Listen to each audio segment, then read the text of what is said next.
This is part 2 of our Kabbalah lectures. Part 1 was just very basic overview stuff. I talked about Isaac Luria and Gershom Scholem, so I was basically establishing where is the authority on which I'm getting to talk about this topic of Kabbalah, because there's lots of different perspectives on it, okay? And so I basically established I'm not looking at fringe Kabbalah whenever I'm addressing these concepts to you.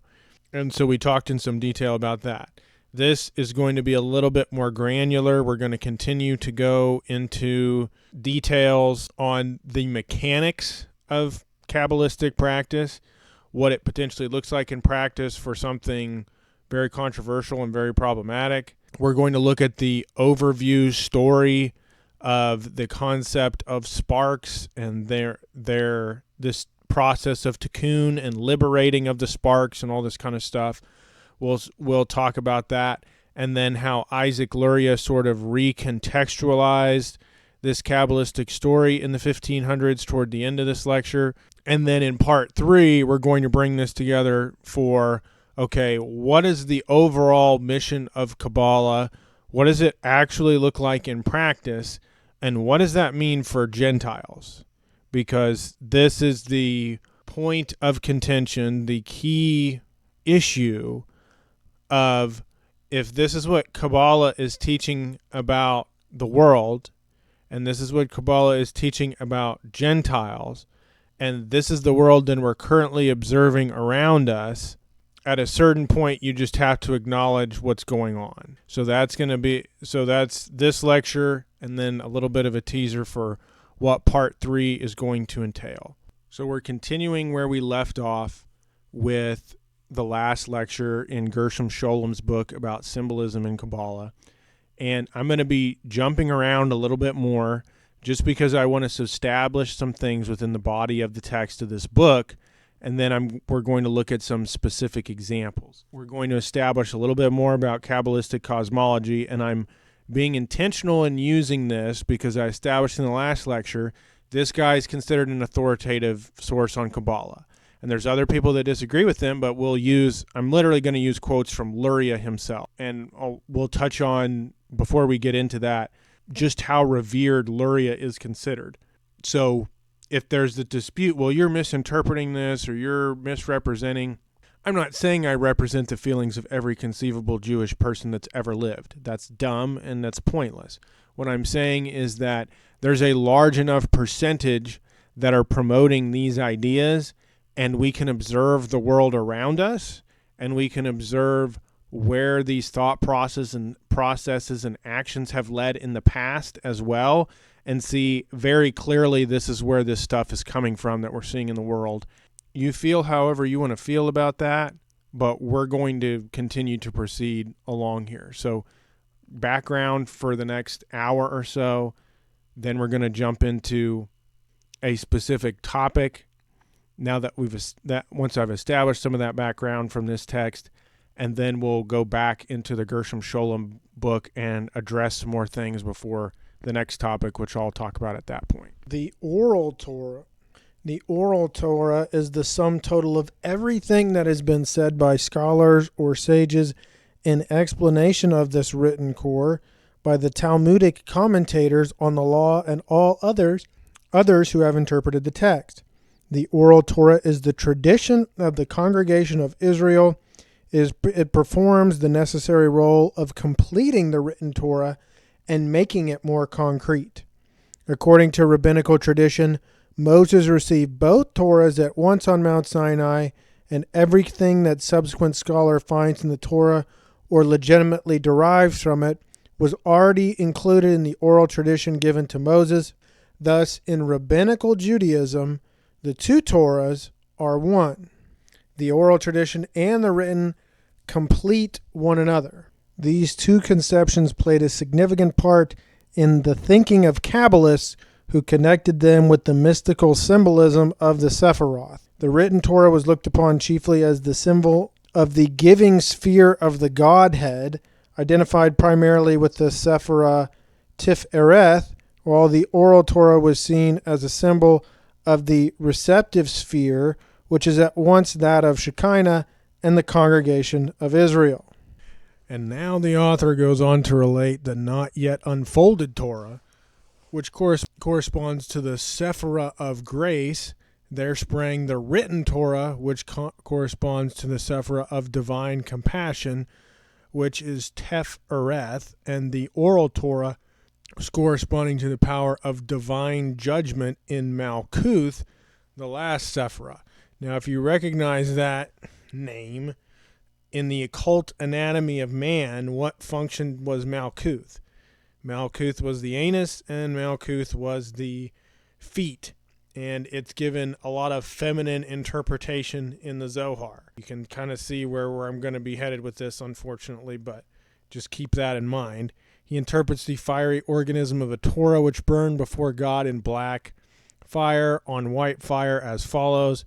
The white fire is the written Torah, in which the form of the letter is not yet explicit, for the form of consonants and vowels points what first conferred by the power of the black fire, which is the oral Torah. The black fire is like the ink on the parchment, and so the written Torah can take on corporeal or physical form only through the power of the oral Torah. That is to say, without the oral Torah, it cannot be truly understood. Essentially, only Moses, master of all prophets, penetrated in unbroken contemplation to that mystical written Torah, which in reality is still hidden in the invisible form of white light. Other prophets only gained a fleeting glimpse of it in momentary intuitions. So what is all this nonsense? They're basically saying any sort of literal or even potentially allegorical interpretation that you can make by reading, the Old Testament books or the first 5 books of the Bible or anything like that. They're basically saying that it's next to worthless almost without this oral tradition. So all those words written down, etc., they've been layered for thousands of years at this point in multiple levels of meanings that these isolated and strange individuals have coalesced on top of each other. And basically they become dominant by virtue of who's able to get a significant enough following. So Isaac Luria and his ideas were found to be useful for advancing Jewish agendas. And so what happened? That became the preeminent version of Lurianic Kabbalah. And as a result of the success that they had with utilizing it, this must be the true tradition. This is the level of nonsense that we're on about. It's got a lot of layers, so on that level you can argue it's complex. In fact, they just keep adding more and more layers to it. It's a multi-generational, multi-textual exercise in cosmology that updates itself. So on that anthropological analysis, there is some interesting stuff to it just to see what kind of gets amalgamated together as a result of this practice. But the problem is that it's resulting in real-world behavior, and as we'll see, that's highly, highly destructive. He goes on to say, strictly speaking, there is no written Torah here on earth. What we call the written Torah has passed through the medium of the oral Torah. It is no longer a form concealed in white light. Rather, it has emerged from the black light. Everything that we perceive is fixed in the forms of the Torah, written in ink on parchment, consists in the last analysis of interpretations or definitions of what is hidden. There is only an oral Torah. That is the esoteric meaning of these words, and the written Torah is a purely mystical concept. It is embodied in a sphere that is accessible to prophets alone. In the mystical organism of the Torah, the two spheres overlap, and there is no written Torah free from the oral element that can be known or conceived of by creatures who are not prophets.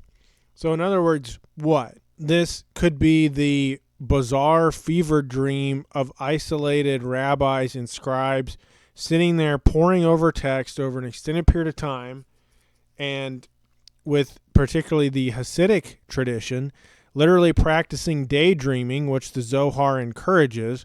So they're basically almost in a state of feverish dreaming and seeing what gets quote-unquote revealed to them. Do you see how bizarre this has gotten? Do you see how bizarre?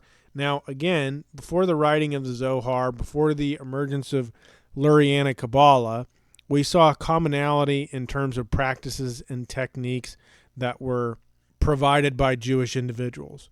Namely, money lending at an increased rate of interest and using that as a means of taking control of different aspects of trade, and then using that to lend to more and more powerful people until you wind up in positions of power. Okay, that's the primary economic mechanism by which this power gets derived.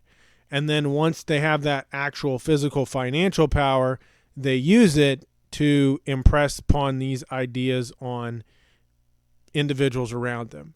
Now, I'll touch on this again as we go throughout this process here, but I want to emphasize, how is this structured now that we have this oral Torah / only the prophets can be revealed, this stuff, etc., etc. What does that mean? That means the upper hierarchy, the highest level Jewish hierarchy, gets to control the flow of information, and they get to control the interpretation of information, which allows them to stay in power. So it allows this perfect cultic-like structure to be preserved and hierarchy preserved, but they're able to keep all the other Jewish people essentially in line by basically telling them they're a magical super god race that's better than everybody else. Go out and do what I tell you, and I'm the boss, right? But you're better than everybody else. This is exactly how a cult functions. It just has thousands of years of history associated with it that they keep amalgamating back into the system with ethnic and traditional ties that they dramatically enforce, as I touched on in the Talmudic lecture, and dissuade everybody else from being encouraged to engage in. But it's also, this oral tradition also functions very well for initiates and for the control structures that you see. For example, you think of intelligence agencies, right? And you have the lowest level people of intelligence agencies are granted a certain level of clearance, okay? And then you have the next level that gets another level of clearance. And then you have the next level that gets another level of clearance, right? Up until you're the head of the agency. And then still you're not going to get all the information, but you get the idea. You have higher levels of clearance in that sort of scenario. What does this religious structure do? It enables the exact same thing. Through Torah study, more gets quote-unquote revealed to you. And so you can basically have a certain amount of spiritual information that allows hierarchy to be maintained, and it allows discrete and separate packets of information to be maintained. It can function very much like a sleeper cell, maintains concentric circles of power emanating out from the center of it. How do you think these intelligence agencies got their structures in the first place? And how easily they were able to manipulate them? And you think about, well, what about the Gentiles that practice Kabbalah? They're not given the same thing that Jews are given, and most of the Jews are not given the same thing that the upper level people are given. At the very, very top, you think of the very small, very elite families that are Jewish. I firmly believe it's all pragmatic. I don't think that they care really to the extent other than that this belief system is used to justify actions that they already want to do anyway, to secure more power. And you think you're raised multiple generationally into this system, and this is where it's useful now that I've had such a back catalog now of lectures that I can reference when we looked at sort of sexual addiction, sexual behaviors, et cetera, when you deny yourself impulse control, your brain structures degenerate. You think of structures like the amygdala get more active for stress and things like that. You think the prefrontal cortex starts to break down, and sorts of things like pornography addiction that's gone on for an extended period of time. And so we looked at all those structures as it relates to impulse control. So what's happening multiple generationally to these people believing that they're surrounded by billions of people that are evil, and we'll go into more detail in that later, and they're the super special God race, what is that doing to their brain? And we do know that there's higher levels of schizophrenia in Jewish populations and stuff like that. Or you see the figure of somebody like Jeffrey Epstein, actions that the overwhelming majority of us would think is abhorrent, right? Yet connected to the Mossad and all these other sorts of things. Many people have covered that at this point. But this is what happens to people that engage in this type of justification. It's not good. And the thing about it is, they're not going to be able to maintain a stable, functioning society. They can manipulate other people into doing what they want to do, but once you've fully given yourself over to this stuff, they can't function on their own. They need other people to do the work for them. And we've skipped ahead now to page 52, and I want to just read some of this section. What the Kabbalists look for in the Bible was not primarily philosophical ideas. Okay, so in other words, when they're reading the text of the Bible, unlike what, other scholars or individuals of the past were looking for when they were looking at the Bible, they were looking for a symbolic description of the hidden process of divine life as it unfolds in the manifestations and emanations of the Sephiroth. So this is key here. They're literally looking at the text in the same way that, a standard Christian or what most people think an Orthodox Jew would look at when they're reading the Bible. Whenever they look at it, their entire framework has been shifted before they're even looking at the words of the text. They're not even looking at it like this is a historical account or this is, the divine inspired words of God. They're looking at it as, how can I interpret all of this symbolically under the impression that it's contributing to my understanding of this Sephiroth. That's it. So you can see how when they're looking at this text, they're taking away something completely different than what the average person who's reading the Bible. That's why it can be confusing for a lot of people, because they'll be like, well, the Talmud is given supremacy over the Torah, and they'll be like, no, the Torah is all. The Torah is this. Everything is the Torah. The Torah is the universe and all this kind of stuff. It emanates from this, and the God is the Torah, and the Torah is God, and you see all these sorts of ideas. When they're saying things like that, they're talking about something different than the words written down on the page in the way that the average person understands them, okay? It's not the same thing that we're talking about. So outstanding an authority as Maimonides deliberately avoided the allegorical interpretations of philosophers in his commentary, he was well aware of the danger that might accrue to the observance of Jewish ritual from a pure spiritualization of the Torah, such as a consistent application of the allegorical method would imply. So here we're getting into application, and this is the other part that I wanted to make sure that I touched on in this book. The danger, in his opinion, was not present in the mystical interpretation of the biblical text, where the symbol became meaningful only through the actual enactment of the commandment. So what are we talking about here? They're having to physically act it out. This isn't just, well, this is what our text says is going to happen, and we're just kind of passively watching to see what happens. That's not what they're doing. And we'll see that this is made explicit, but these symbols that they're finding, these symbols that they're determining by reading these texts based on their bizarre sort of interpretation of the text, which isn't in the remote stratosphere of what the standard biblical scholar conclusions they're going to come to, it only becomes meaningful if they act it out. And we'll see in other places where they say things to the effect of, everything that we do below affects the upper spheres, so our actions, what we do, impact the higher levels of being, the higher states of being, the more holy states of being, etc. So, and you'll see this again explicitly laid out. They're telling you our actions are what's changing the world. And so their rituals, as determined by what their Kabbalistic practices dictate, they're going to act them out. It's not just all pie in the sky and then they're just passively letting the universe happen around them. They're taking an active role. Skipping forward to page 55, famous passages of the Zohar, which became a locus classicus for the Kabbalists. Now, I'm going to read this section to you, and then I'm going to comment on it a little bit. So he's basically talking about how quote-unquote Torah study works, okay? The Torah lets out a word and emerges a little from her sheath. So he's going to use this metaphor like the Torah is a beautiful woman or slowly revealing itself. And here's the thing with a lot of these analogies, and a lot of them are sexual.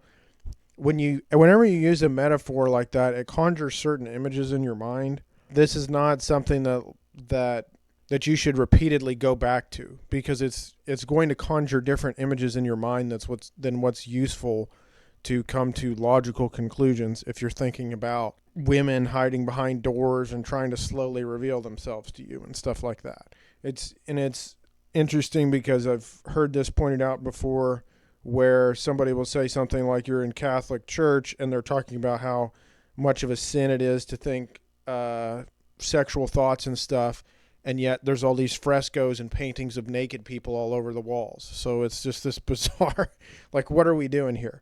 But he's using this metaphor, and it's illustrative for how you ensure that only the people that you want behind the wall, the people that you want in the inner circle, are the ones that wind up in the inner circle. So he says, a word emerges a little from her sheath, and then she hides herself again.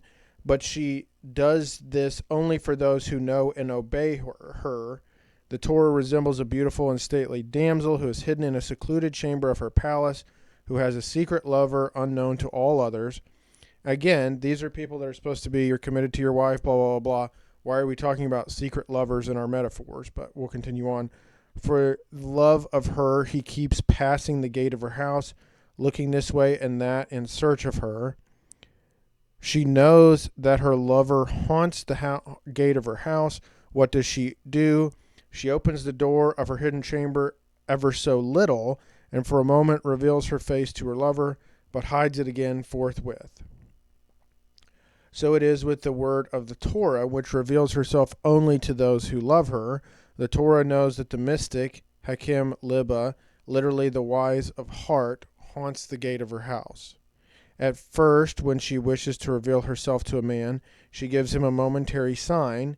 If he understands, well and good. If not, she sends to him and calls him a simpleton. This is very illustrative for they'll have some initiate or some prospect, and they basically provide them with some information of some kind.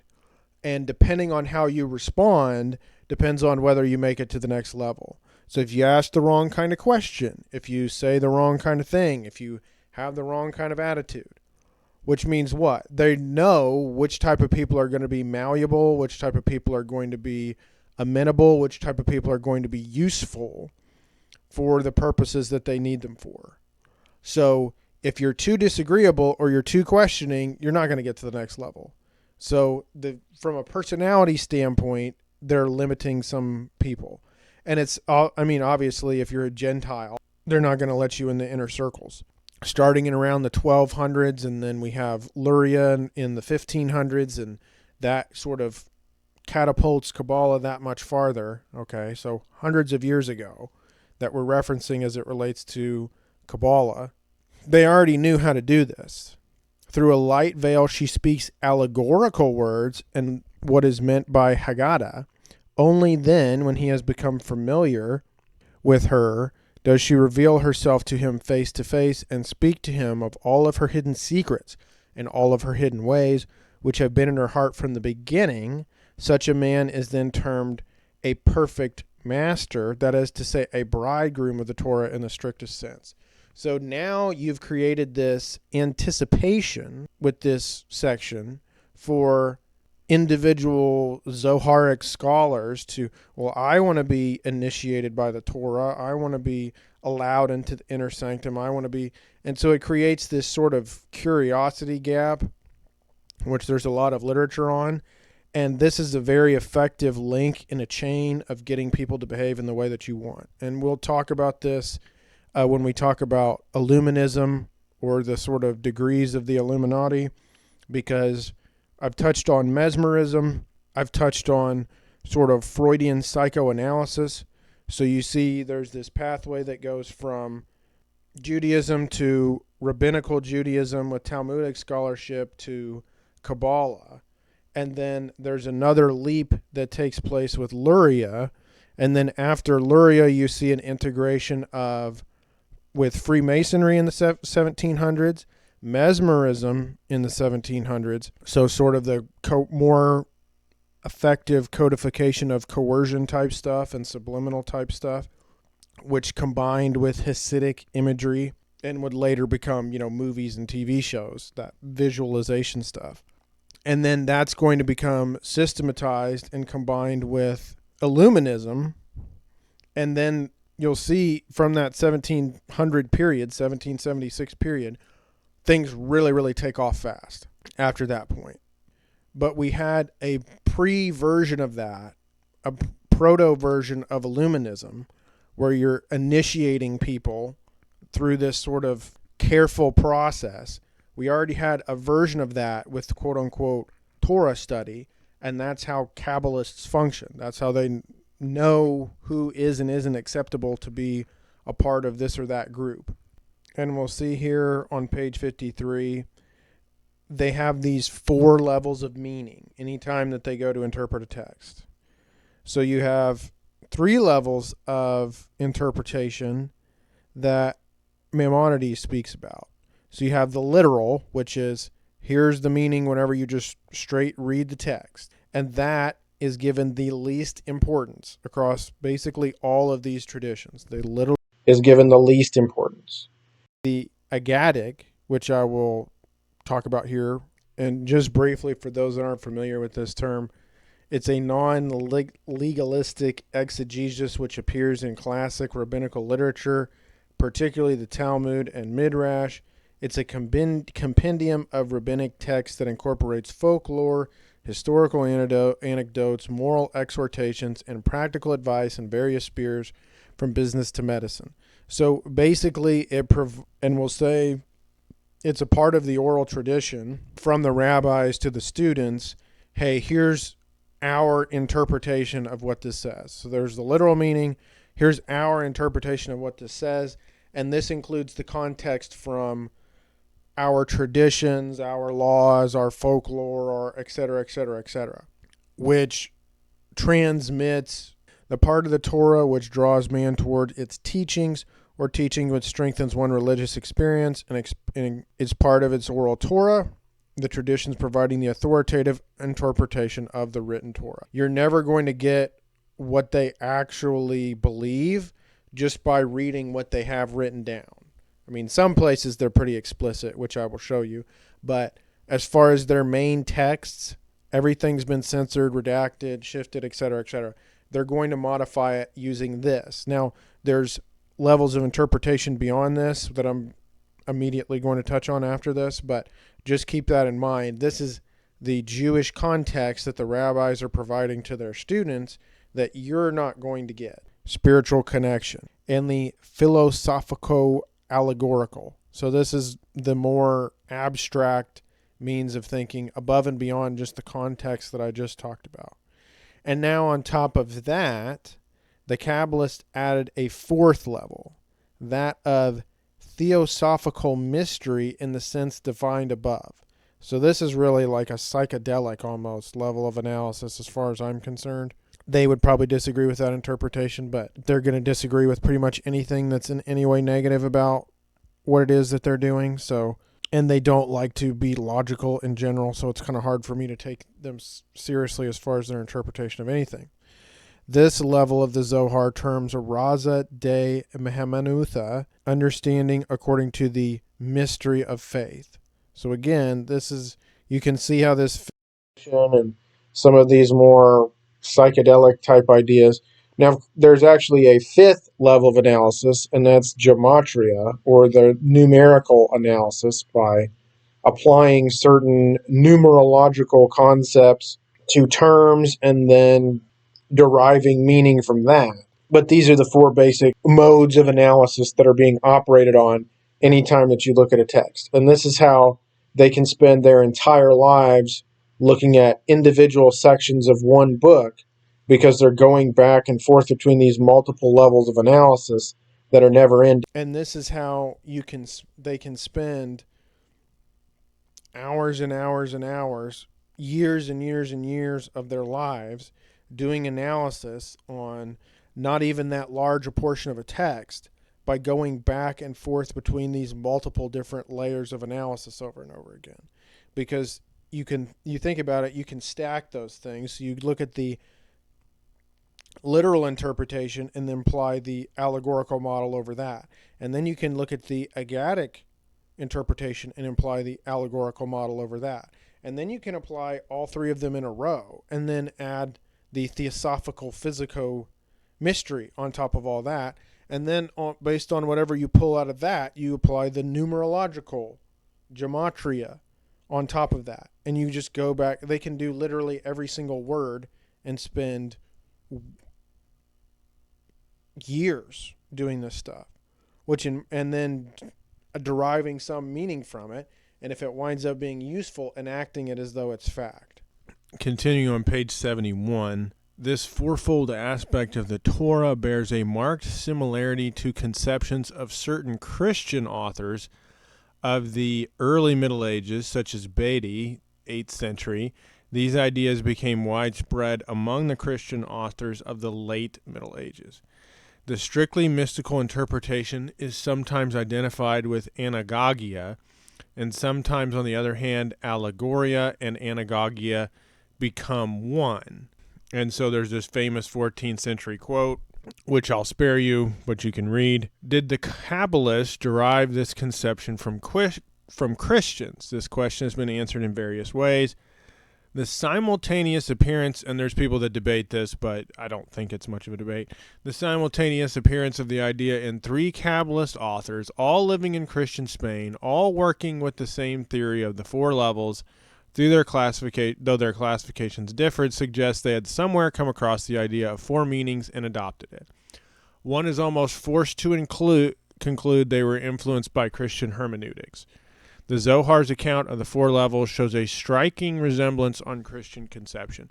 And so once again, just like I touched on in my mesmerism lecture, whatever system they're nearby or adjacent to, they will incorporate into and then ascribe supremacy of their own belief system to and reject the ideas of others.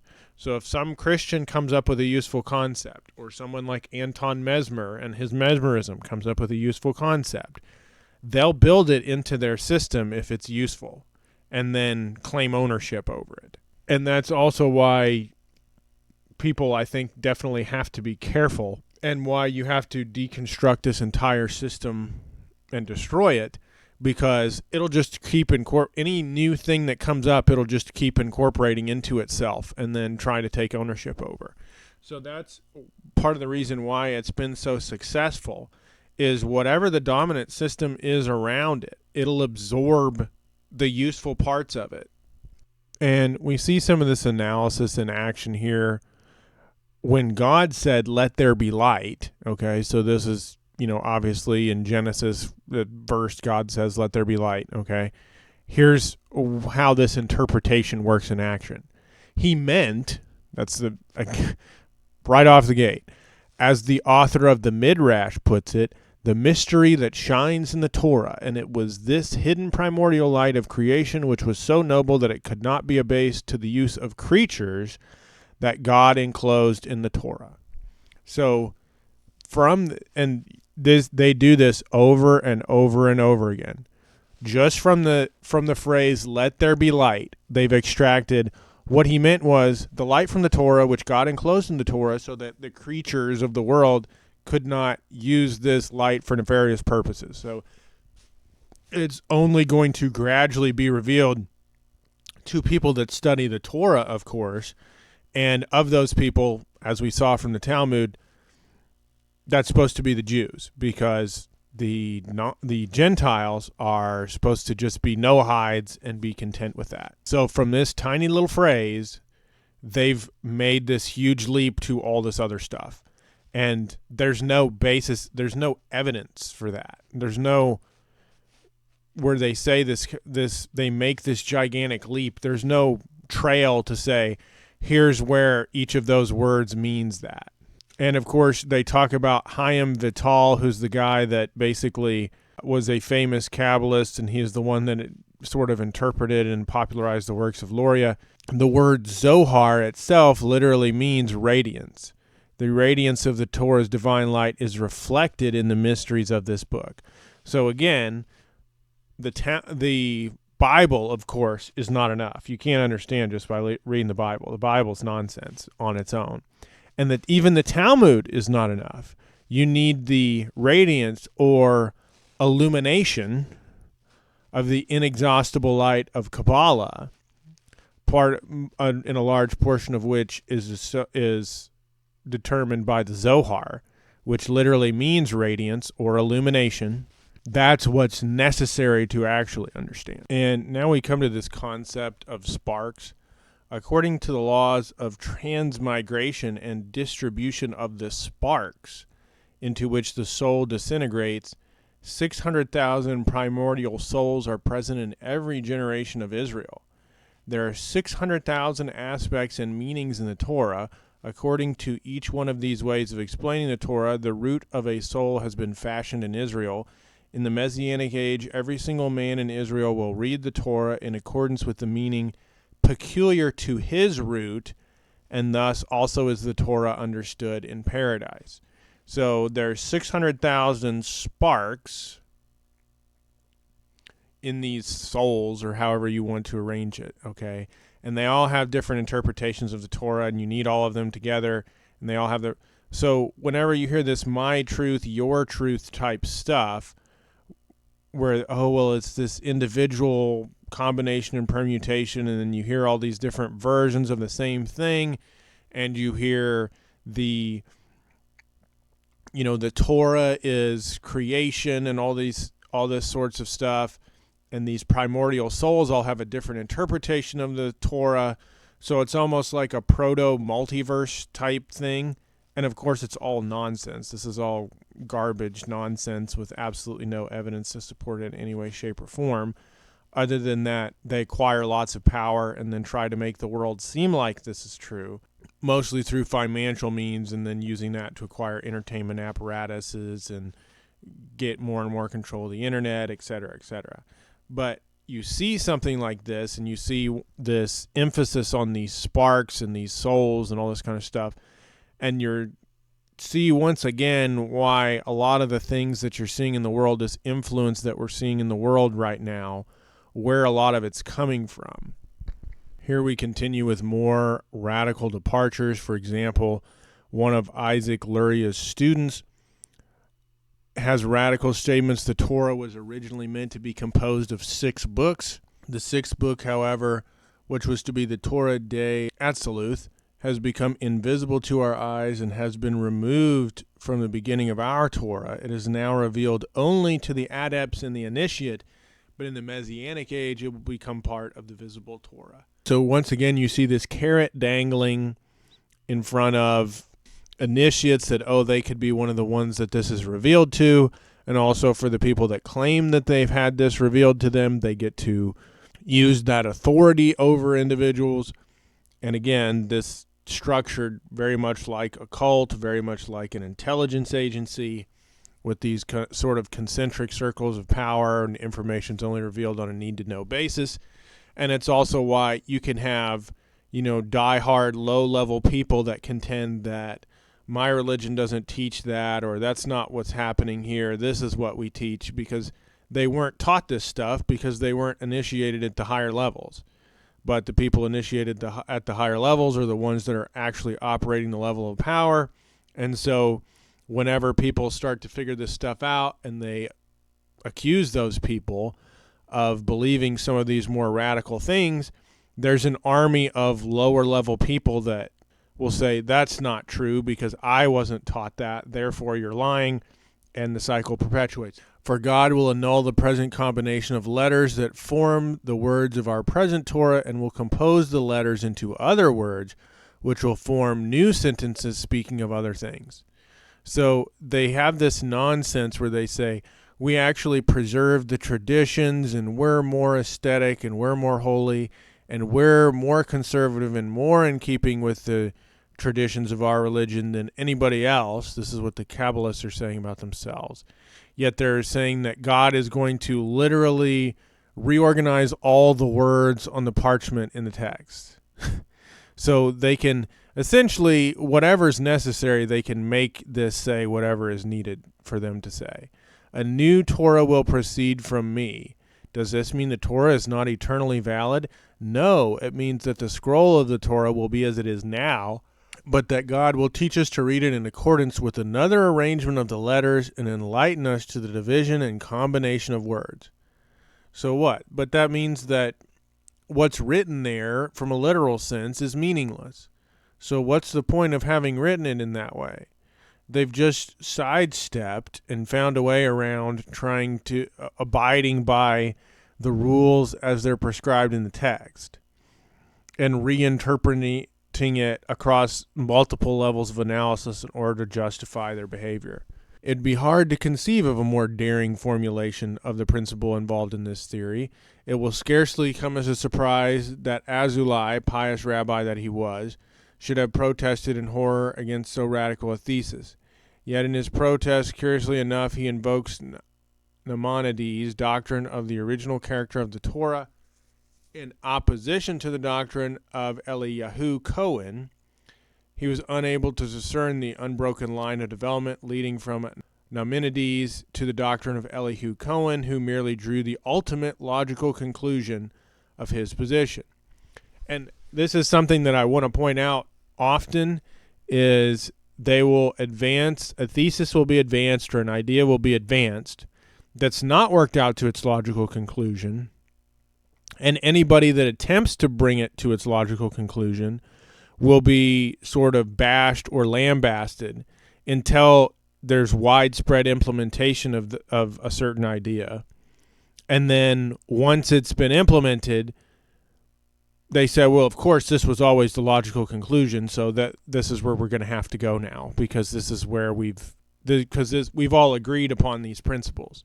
And the reason that they're doing that is because that's the end goal that they had in mind. They're just denying that that's the case while people are still resistant to the idea, and once they're accepting of the idea, they push it more aggressively. And that's exactly what happens with this Kabbalistic thesis. Once you start breaking all the rules and bending all the rules and twisting all the rules, none of this framework can sustain itself anymore. In any case, it strikes me as highly significant that a rabbi enjoying great prestige and high moral authority should have been able to accept so radical a thesis, and that a radically spiritualist and utopian conception of the Torah could be built upon a general principle widely accepted in Kabbalistic circles. So, again, as we've been discussing with this entire example, you have over and over and over again high-level rabbis enjoying high levels of prestige and high levels of authority when they're implementing these new radicalized ideas. So I don't really care what some low-level Jewish person says about what their religion teaches, because they've offered no resistance over the years of these recurrent series of ever more increasingly radical rabbis that still gain massive amounts of sway over the Jewish population, and there's no real major retribution against their behavior because they're insulated from the bottom up and from the top down by other Jewish people because they won't criticize because they're Jewish. Even if they're engaging in types of behavior that are a radical departure from what the other Jews believe, it doesn't matter because they're not going to expose you to Gentile criticism. Bad behavior is allowed to be perpetuated behind the walls once you have this certain protection structure in place where they try to deal with it in-house because they know if it's dealt with from the outside, it's going to make them all look bad. So they hide it. And it's the same sort of thing with these radical religious ideas. It's happening within the walls of Judaism, and there may be a bunch of Jews that don't like it, but they're not going to do anything to stop it. Another rabbi sort of explaining the Kabbalistic cosmology here. The creation of this world of ours, characterized by divine severity, by restriction and judgment, knows evil, desire, and temptation. Its history could hardly have been otherwise, and so its Torah, too, inevitably assumed the form under which we know it today. Hence it contains prohibitions and commandments, and its whole content is the conflict between good and evil. The author goes so far as to say that the letters of the Torah had originally refused to enter into its particular combination and to submit to use or abuse by the creatures that would inhabit this aeon. And along the same lines, he stressed the utopian element, representing a return to the purer forms of the preceding Shemitah. So remember, kind of in the first lecture, we talked about the sort of progression in the different worlds and stuff. That will prevail in the third and next cycle. The Torah will once again deal only with the pure and holy. The sacrifices prescribed in it will be of pure and spiritual nature, betokening thankful recognition of God's rule and love of the Creator. There will no longer be any exile, hence no further migration of the soul as in the present aeon. So there's this march toward utopia. We've already kind of touched on that there's our physical actions are necessary. And of course, by our, they're referencing the Jews. I'll make this clearer as we go along here. But they talk about these creatures that inhabit this aeon and this evil and all these sorts of vulgar sort of things that inhabit this aeon that they have issue with, take issue with, etc., and they, of course, need to be purified. And then we come to statements about evil in the Kabbalah.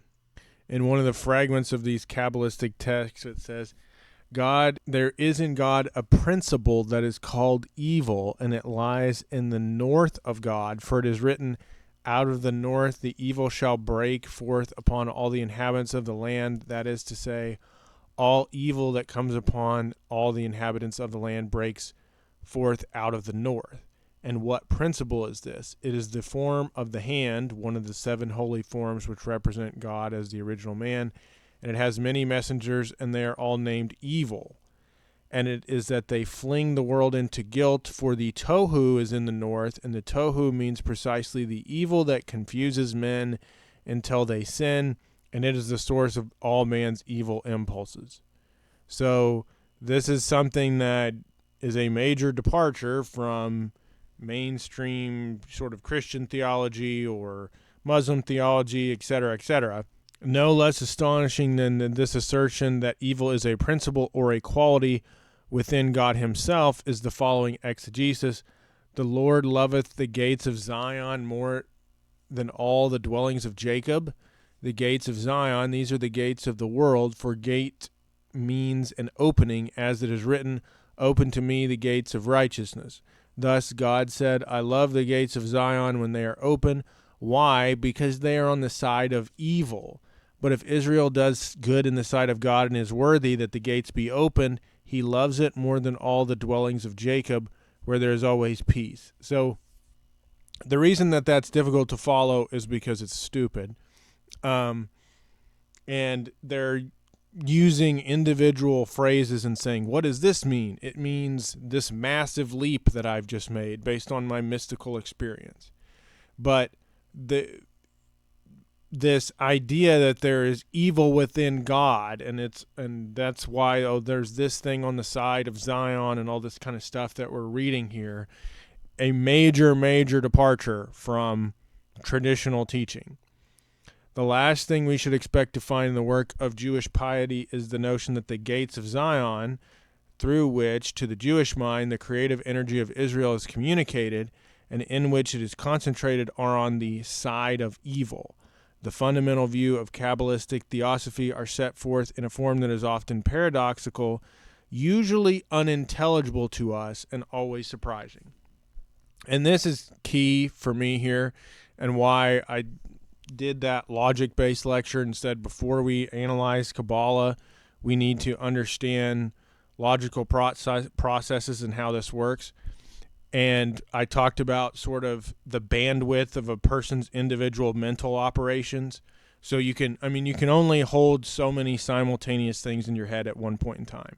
And so if you have all these sort of unintelligible concepts that aren't logical, bogging up your active thought processes that are obfuscating your ability to think clearly, it makes it easier for it to impose ideas on you that aren't actually valuable or useful. and it makes ideas that really have no substance to them appear as though, or sound as though, they're quite profound. And this is sort of the key to getting people to believe that they've been endowed with some enlightened concept, and whenever it's put into practice, it's ultimately meaningless. And that's why I think it's so useful to work on like practical physical skills in the real world, work on logical processes. This is why I did the Epilogue 1 lecture, where I talked about setting up your life and things like that first before even engaging in this type of stuff, because this Kabbalistic stuff is the opposite of that. It not only does it waste that person's time because you're getting further away from the truth, but it also necessitates enveloping as many other people as possible into this system and confusing and manipulating them. And so he's forced to use words like unintelligible, because that's the only word that describes what it is. That's the only word that describes what it is that we're looking at. So again, and Gershom Scholem has this other book, The Origin of Kabbalah, here. I wanted to look at these specific symbols that we'll continue to look at. For more analysis from him, you could read that book. But again, I argue, don't spend a ton of time looking into this stuff, because all you need to know is the elements that are being used against you, what kind of techniques that they use, how to counteract them, that type of stuff. I don't want to sit around and absorb all of this information and try and let it wash over me, because that's how they initiate you, and ultimately that's how they themselves have gotten brainwashed and how they continue to brainwash others with this nonsense. So, and why is that? Well, because of all this unintelligible stuff. It takes you away from your logical processes. The more that you try and reason through irrational and illogical things, the more it changes the way that you think, and not in a positive way. So that's why it's valuable to critique this stuff, and and you should point out the flaws in it as you're analyzing it. Don't just sit there and read it, okay? You need to be rebuking it as you read it. But also, and that's what's frustrating about this entire process for me, is that there's so many more useful things we could be spending our time on if these Kabbalists weren't imposing their stupid, but it's multi-layered and provides the illusion that it's actually complex and actually intellectual. It's just very effective at bogging people down and making them feel like they're in charge of some profound truth or something like that. So we've laid some groundwork as far as cosmology, referencing this book and the previous lecture as well. We've laid some groundwork as far as we know that these are supposed to be symbolic and acted out. We know that this is not literal interpretations of things, and we've separated ourselves from reality as well. But what's happening here? We're going in, they're reviewing the text and then pulling this symbolic interpretation out of it that's not in the written words that are written down, at least not directly. And then whatever that symbol is that they pull out of that interpretation, they're acting that out in the real world. So now we're going to get to some real world application for what that might look like. So the mythical nature of these conceptions is most clearly exemplified by the distinction between the masculine and feminine, begetting and receiving potencies in God. This mythical element recurs with rising intensity in several pairs of Sephiroth and is expressed most forcefully in the symbolism of the last two. The ninth Sephirah, Yesod, is the male potency described with clearly phallic symbolism, the foundation of all life, which guarantees the consummates, the hieros, gamos, the holy union of male and female powers. Okay, so what is the Yesod? It's phallic, okay? That's what it is in its conception here. Took place in this hieros, gamos, as the Zohar calls it, was primarily the union of the two, the Sephiroth, Tifereth, and Malkuth, the male and female aspects of God, the king and his consort, who is nothing other than Shekinah, the mystical ecclesia of Israel. So, okay, so what have we seen here? So we talked about Yesod has this generative concept and it's associated with a phallic symbol, okay? And we're about to move away from Gershom Scholem for a little bit, and I'm going to show you a couple of Wikipedia articles and then a Vice article to illustrate this point. And now they're saying, well, there's this male and female aspect of God, and the female aspect of God is in Shekinah. Now, this is a concept that is modified with Kabbalah that was not present to the same extent in Talmudic teaching. The wide range of meaning contained in the symbol of Shekinah enabled the masses of people to identify this sacred marriage with the marriage between God and Israel, which for the Kabbalists was merely the outward aspect of a process that takes place within the secret inwardness of God himself. And this is another key aspect that you'll see, this inward movement toward God. So you have Christianity, which is basically, hey, through the death of Jesus and his resurrection, salvation is for everybody if you just accept him, right? And you have Islam, which is you have to practice and convert, and then that is how, and basically the entire world needs to convert, and that's how salvation is achieved, right? Not the same here. Why? Everything is esoteric and hidden, and instead of God wanting himself to be revealed to people, to have a personal relationship with him in the form of Christianity, or to abide by the way he wants you to live in terms of Christianity and both Islam, it's this concept where there's a secret inward capacity to God that we need to find out and reveal, but only through esoteric teachings of this Kabbalistic type practice, and that there's this now feminine aspect of God, the Shekinah. And what we will see is there's this discussion about merging the masculine and feminine, and there's this discussion about female souls and things of that nature. And so in my first homosexuality lecture, you can go back and reference, it's very clear what types of things this is going to manifest in.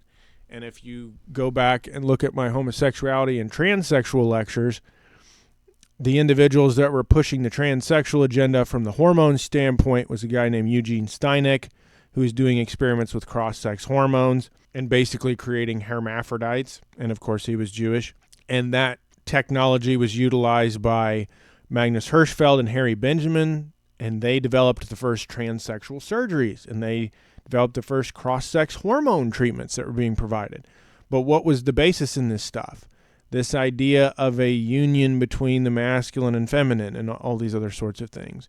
But even before we get to that point where the Shekinah can be brought into her full, the feminine aspect of God can be brought into her full, and there can be this reunification, you have this concept of Yesod, which was the male vitality, and Malkuth, which they're ascribing to the feminine here, but as we'll see, it has other connotations. And of course, we come to these two Kabbalistic concepts of the Sephiroth, and one of them is Malkuth, is the 10th in the Kabbalistic tree of life.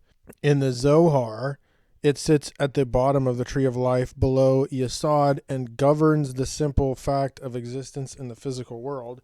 It is also known as Shekinah. The central teaching of the Zohar coalesced around an anthropomorphic model, meaning a model that's modeled after a man, in which the Sephiroth represents a cosmic anthropos. So again, you see this Adam Kadmon concept.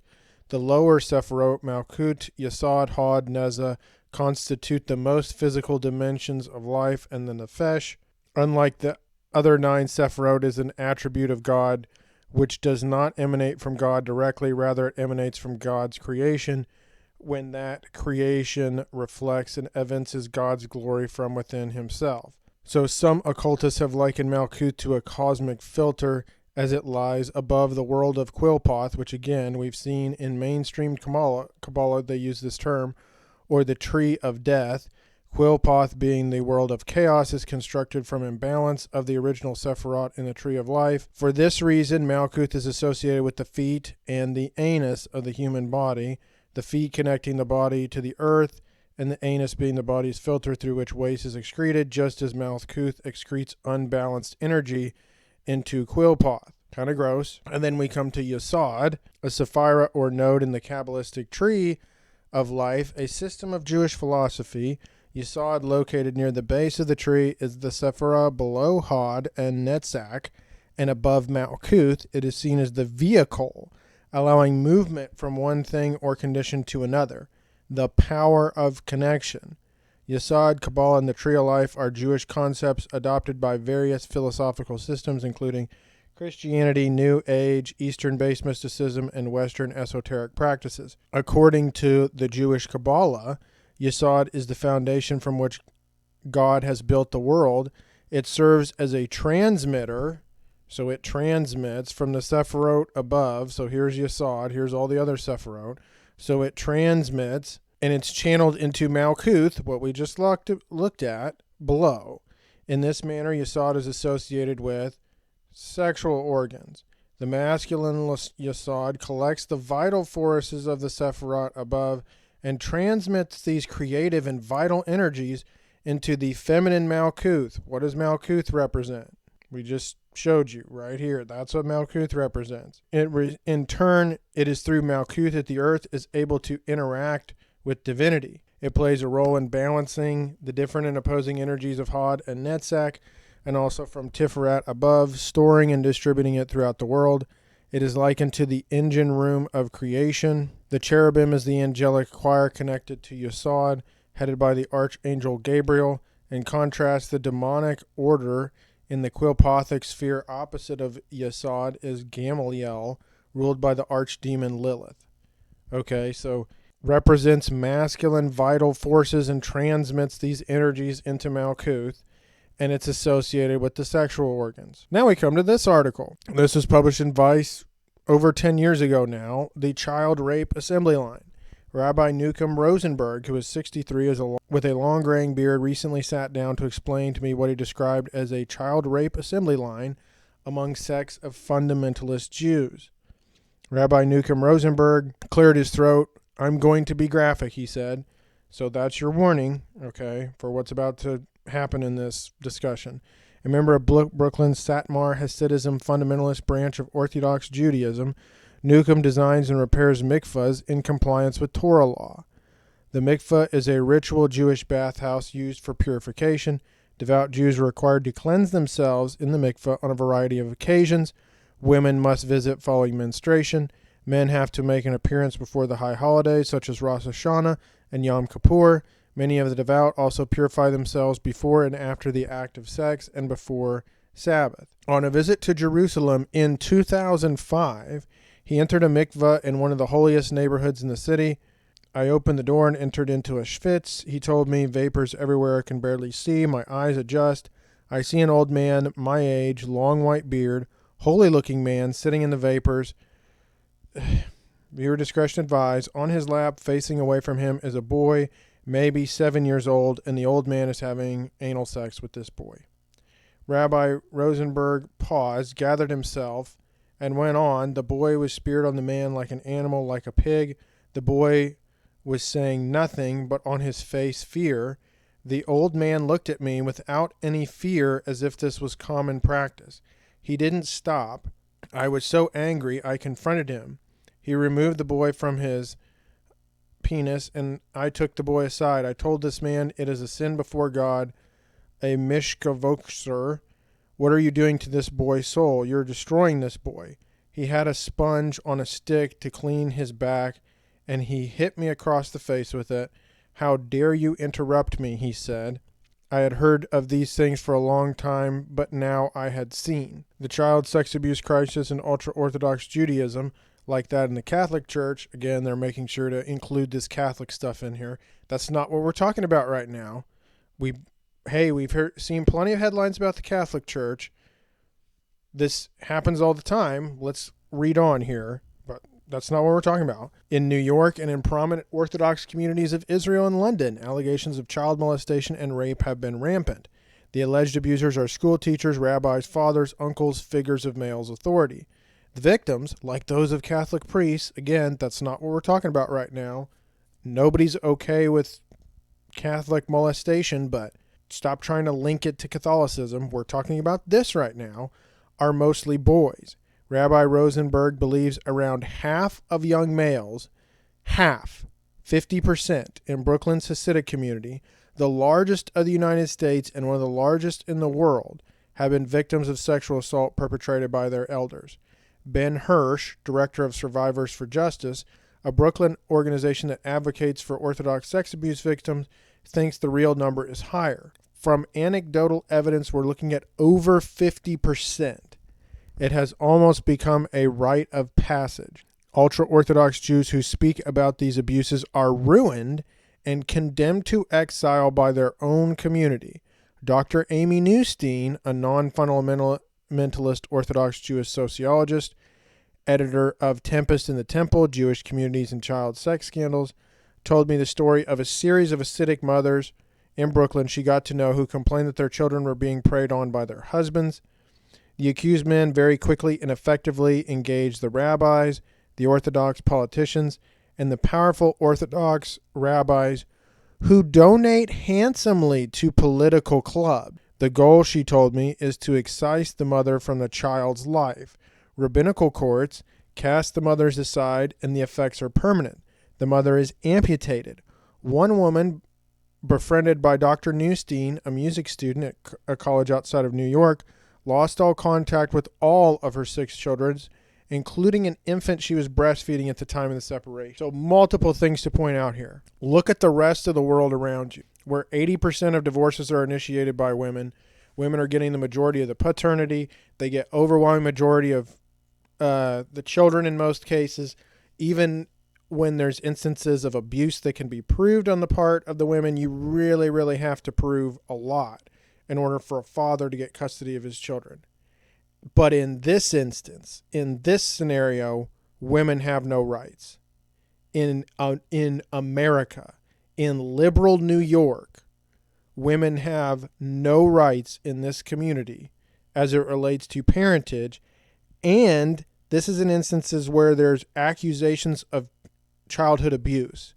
So any other community in America, if your wife says you're abusing your kids, even if there's absolutely no evidence of that, she's going to get your kids, like 99% of the time, unless you have really good evidence that shows that you weren't abusing your kids and your kids say different, and like you really have to have all your I's dotted and T's crossed.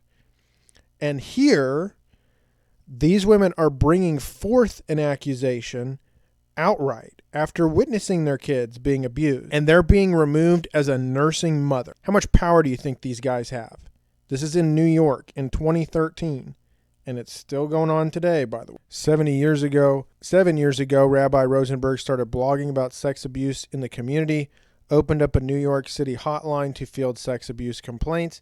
He posted appeals on YouTube, appeared on CNN, and gave speeches across the U.S., Canada, Israel, and Australia. He is the lone whistleblower among the Satmar. For this, he is reviled, slandered, hated, and feared.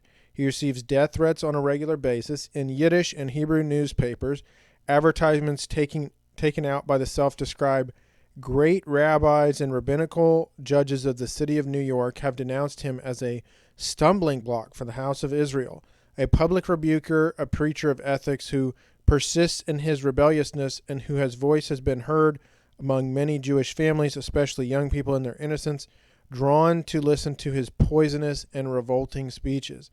Leaflets distributed in Williamsburg, the centers of ultra-Orthodoxy in Brooklyn, displayed his bearded face over the body of a writhing snake. Corrupt informer, reads one of the leaflets, followed by the declaration of Rabbi Rosenberg's name should rot in hell forever. They should cut him off from all 4 corners of the earth. When Rabbi Rosenberg wants to bathe at a mikveh in Brooklyn to purify himself, none will have him.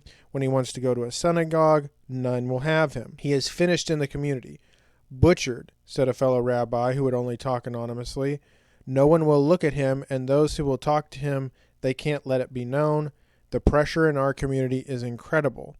The powerful men, and it is worth noting the community is regulated by men only, who govern the world of ultra-Orthodox Judaism would rather their adherents be blind in their faith, their eyes closed to the horrors Rabbi Rosenberg is exposing, again, they mention the Catholics. That's not what we're talking about right now.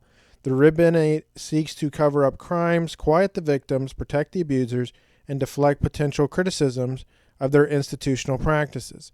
Those who speak out are vilified, and the faithful learn to shut their mouths.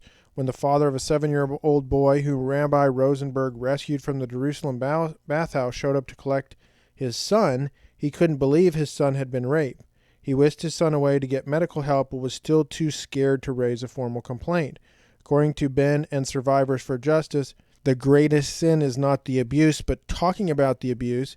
Kids and parents who step forward to complain are crushed. As for Rosenberg, when he voiced his concerns to the rabbinate in Israel, he was brought up on charges by the Mishmeres Hasnuis, the arch-conservative Orthodox modesty squad, which regulates, often through the threats of violence, proper moral conduct and dress in relations between men and women. The modesty squad is a sort of Jewish Taliban. The rapist he caught in the act was a member of the modesty squad, which charged him with a unconscionable offense of having previously been walking down the street in Jerusalem with a married woman, but it's okay to molest children, he adds. The abuse and cover-up are symptoms of a wider political dysfunction, or more precisely, symptoms of socially disastrous political control by religious elites. This isn't a problem about a few aberrant cases or an old-fashioned community. This is about a political economy that links Orthodox Judaism with other fundamentalist creeds. It is an economy in which genuine religious values will never really rise to the top. Again, he's associating this with right-wing ideologies. This is way far outside of right-wing. Child rape is not a right-wing concept. Michael, who is completing a book on the topic, noted that the infamous Rabbi Elior Chen, convicted in 2010, arguably Israel's worst case of serial child abuse, is still defended by leading ultra-Orthodox rabbis. The rabbi forced his victims to, here we go again, eat feces, claiming that this cruelty was necessary to purify the children he abused. Disgusting stuff. According to Ben, the ultra-Orthodox community has never been as repressive as it is today. It stems from the burden of having too many children. Again, here's the argument that they're going to make for child control. And while I do think if you have literally no financial means, you shouldn't be having 15 kids, it's still vice. They're going to, remember the Catholics? Remember the Catholics? So there's plenty of people that have a lot of children that don't child rape. So this is sort of the turn in the Vice article where they're basically trying to link, and this is the reason why Vice was able to publish this article at all. They're trying to link these ideas, one, to the Catholic Church, and two, to having too many children, and just religious practices in general, or at least religious practices like this in general. They basically go on to say if a man wants to marry, the rabbi dictates that. They accrue wealth from ties of subservient followers. Many rabbis have taken up the banner of neoliberalism. But continuing on, he says it's not confined to extremists. The same patterns of victim blaming, covering up, idealizing the rabbis so that cover-ups aren't even acknowledged are found all across the spectrum of orthodoxy. The Orthodox left was shamefully slow to react Rabbi Baruch Lanner's abuse or to the similar case of Rabbi Mordecai Elon. Rabbi Lanner, a former New Jersey Yeshiva high school principal, was found guilty in 2000 of sexually abusing dozens of teenage students over the decades of his tenure. He has publicly denounced homosexuality, was convicted on 2 counts of forcible sexual assault of a male minor, following several years of reports of abuse of young boys. Again, discretion advised. I have children come to me with their parents, and the blood is coming out of the anus, Rabbi Rosenberg told me. They are zombies for life. What are we to do? This, of course, is the key question, and no answers are forthcoming. If Orthodox institutions continue on their current trajectory, I'd say things get worse before they get better. A few weeks after our interview, Rabbi Rosenberg was walking down the street, and an unidentified man tapped him on the shoulder and threw bleach in his face. He went to the hospital with facial burns and was temporarily blinded. Such is the measure of justice among the Satmar that a once respected rabbi should find himself chemically burned on the street in a neighborhood considered holy. He told me a story of being surrounded by young boys in Williamsburg. The boy cursed him, laughed at him, threatened him, and spat at him. He wondered how many of them would end up molested. So there's this discussion, oh, it's the ultra-Orthodox community and blah, blah, blah. Where's the justification come from? Well, where's the symbol? They say it's Christian Kabbalah, but it's referencing Quillpoth. And as we've already seen, they're more than capable of taking Christian concepts and incorporating them into Kabbalah. So where's this justification coming from? If Malkuth represents the anus, and by the way, when it comes to these rituals, they've said they need to be acted out already. I've already pointed those things out. And Yesod represents the sexual organs, and it collects vital forces from the rest of the Sephiroth and transmits these vital energies into Malkuth. And this is how you're interacting with divinity. So how are these schizophrenic weirdos to interpret these sorts of things? Well, it's going to manifest in the exact type of behavior that you're observing in this article. And Vice isn't going to tell you that. Vice is just going to say, look, these religious fundamentalists are bad. Okay. I think they made a mistake in publishing this article, but it was 2013 and they still were trying to figure out exactly what could and couldn't be said. And he's correct, though, by the way, as it relates to this type of behavior, where he said they basically turned into zombies.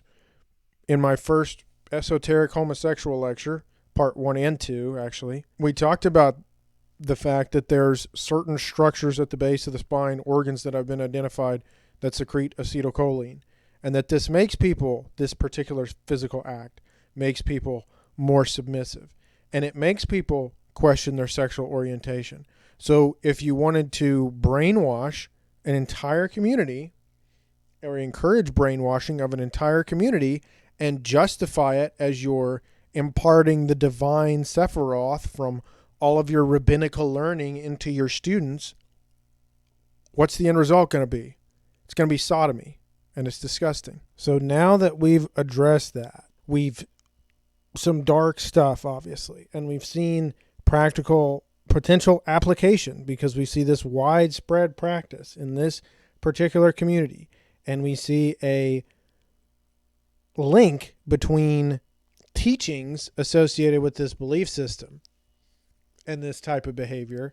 So now we need to get into, okay, so you said this is obviously a problem, a highly problematic thing, but you haven't really got into, well, where does this Kabbalistic scenario, where does this provide justification for Jewish individuals to say that they have the birthright to control the rest of the world, that Gentiles are subhuman, some of the things that we touched on in the Talmudic literature, where does the Kabbalah get its justification for this?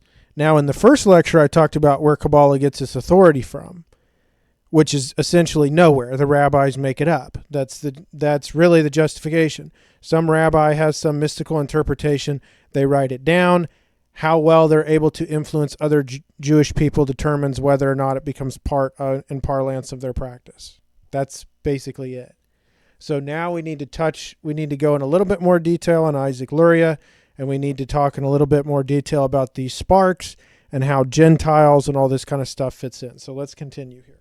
So now returning to Gershom Scholem, we're entering into the discussion of the Zohar and of Isaac Luria, and an explanation for how his influence impacted the foundations of Jewish belief. So this observation, however, carries us still deeper into the problem of the Kabbalah. For Gnosticism itself, or at least certain of its basic impulses, was a revolt. So now we're talking about Gnostic philosophy, partly perhaps of Jewish origin, against anti-mythical Judaism, a late eruption of subterranean forces which were all the more pregnant with myth for being cloaked in philosophy. So a lot of language there. Basically, they're saying around the time of Jesus, and the death of Jesus, there was a growth in the philosophy of Gnosticism, and this enticed a lot of Jewish people. And it overthrew a lot, at least for a time period, or at least had large-scale conflicts against the sort of traditional Jewish practices of the day. Now, even before that, even before this Gnostic stuff, we already have evidence in Rome based on the first expulsion of the Jews and by accounts of various Roman individuals that Jewish people were already engaged in subversive activities to try and overthrow and undermine the Roman Empire, basically from the very beginning. Even though they were given special privileges in the empire, even though they were allowed religious observances, not required to engage in military service, all this, they had their own separate quarter in many cases, all this kind of stuff. They were given all these special protections. They were financially very well off. They were kicked out in, I believe, 139 or 159 BC, and they still tried to come back despite how oppressed they were. So these tactics were already in place to a certain extent before the Talmud was written, before Gnosticism was on the playing field, and certainly before Kabbalah. So the idea that you're just going to ascribe everything to all of these behaviors to, well, they rejected Jesus and then they went to the Talmud and that's when the trouble started. It was before that. Already engaged in subversive behaviors before all that stuff. So let's not pretend like that's the case. That's not the case. But you did see this change, and I believe it was because, much like we've seen with Kabbalah, there's always going to be a culture clash with whatever the current Gentile ideas are, which they will steal and then incorporate into their own belief system to see how useful it is for accomplishing their goals, which essentially is to be in charge of everybody else. And that's a nice interpretation of it. If they had some success with Gnosticism, it makes sense that they would push it.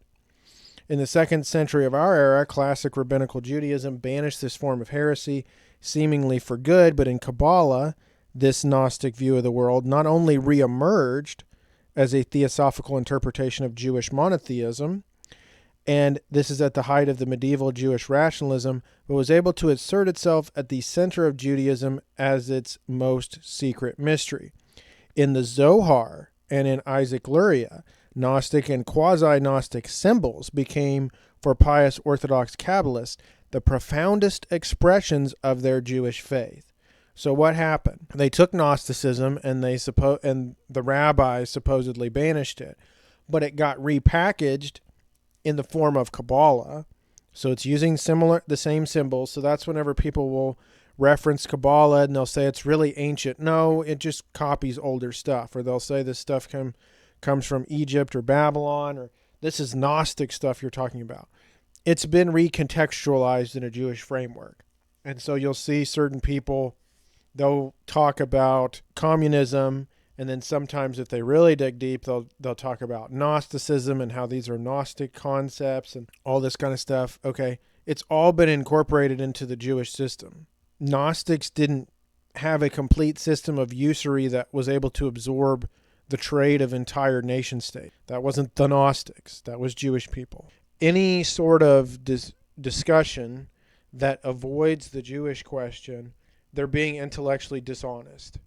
At least over the last 2,000 years. You're being intellectually dishonest, or you're going to talk about Gnosticism, but you're not going to talk about Jewish involvement in the early development of the Gnostic movement and Jewish sort of capitulation and recontextualization in the form of Kabbalistic principles, which are clearly the dominant ones as far as any esoteric school would be concerned today. Let's not lose sight of that here. But we've gone with Luria now to taking those Gnostic concepts and Jewish people saying this modified Gnosticism is the deepest expression of my Jewish faith. And that's what they believe. And the other Jewish people are not shutting them down, just so you know.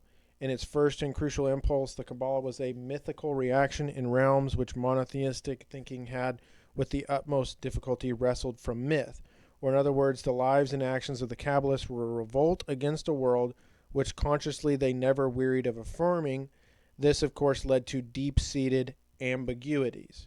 Once again, less clear, more obscure, more esoteric, not well-defined. That's what you're going to get when you work with these people. Gnosis, one of the last great manifestations of myth and religious thinking, conceived at least in part as a reaction against the Jewish conquerors of myth, gave the Jewish mystics their language. The importance of this paradox cannot be overemphasized. The language of the Gnostics had to be transformed, for the intention behind those ancient mythical language which the Gnostics bequeathed to the authors of the Bahir and to the entire Kabbalah, was ultimately to destroy a law that had broken the mythical order. In large parts of the Kabbalah, the vengeance of myth against its conquerors is perfectly evident, and this is the source of countless intercontradictions in its symbols. Why do they need myth to conquer its opponents? Because of its ability to capture the human imagination. That's why they need the myth. It's not because it's logically superior. It's because it enables greater control over the masses. If you control the story structure, if you control the mythos, which is going to become movies and TV shows later, right? And the scribes at the time were, capturing the imagination of the public, because logic requires you to sit, and piece by piece put something together in a dispassionate and somewhat stoic fashion. That doesn't have the same ability to sway the public if you're engaged in a society like that. You need the myth. And so this was a way to get myth back in.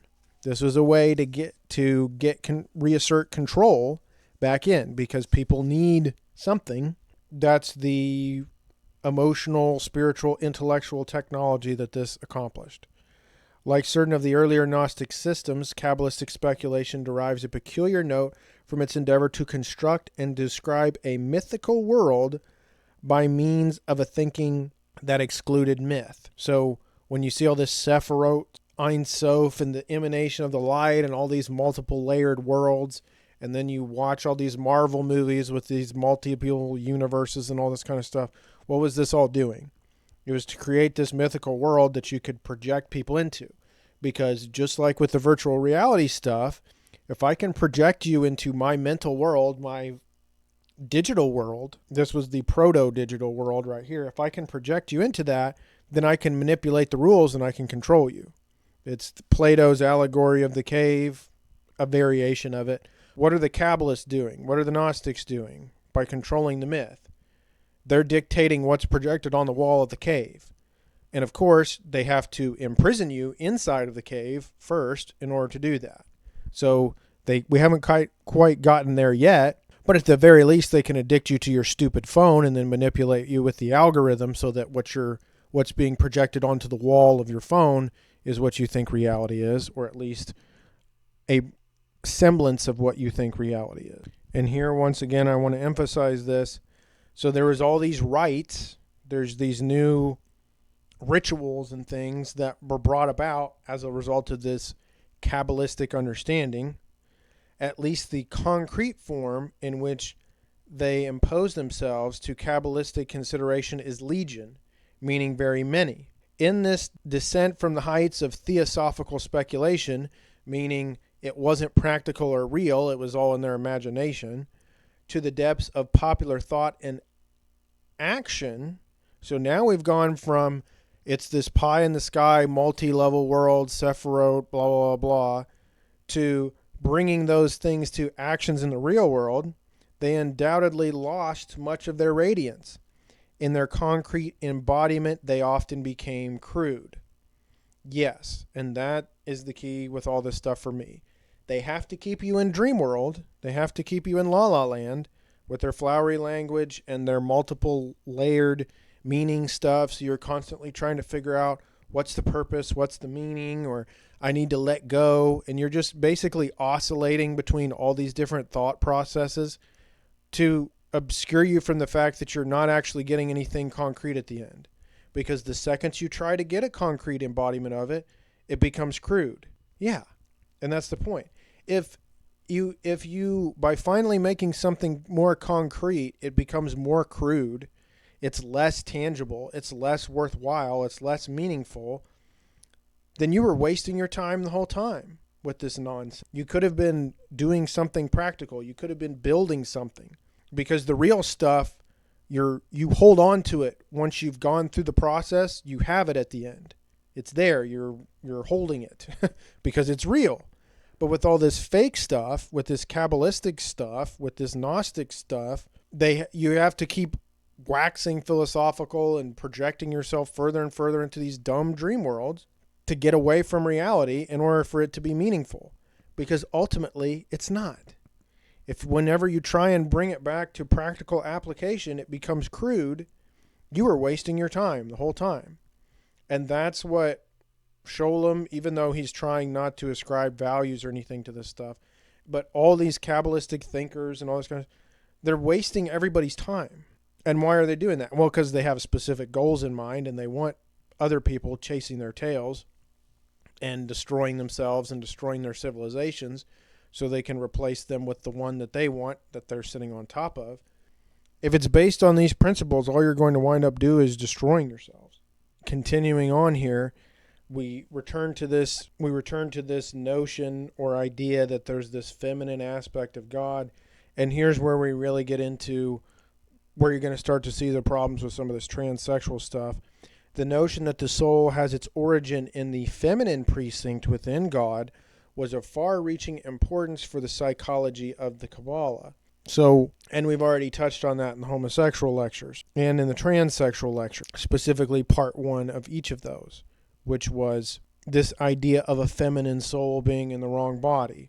This is a Kabbalistic concept. So if you're, again, trying to make the Kabbalistic stuff manifest itself in the real world, what are you going to push? And again, these were all Jewish figures going back to Eugene Steinecke, who were developing the process to bring this about. But if we are to fully appreciate the mythical character of the Shekinah, we must look into 2 further conceptions, namely its ambivalence and its exile.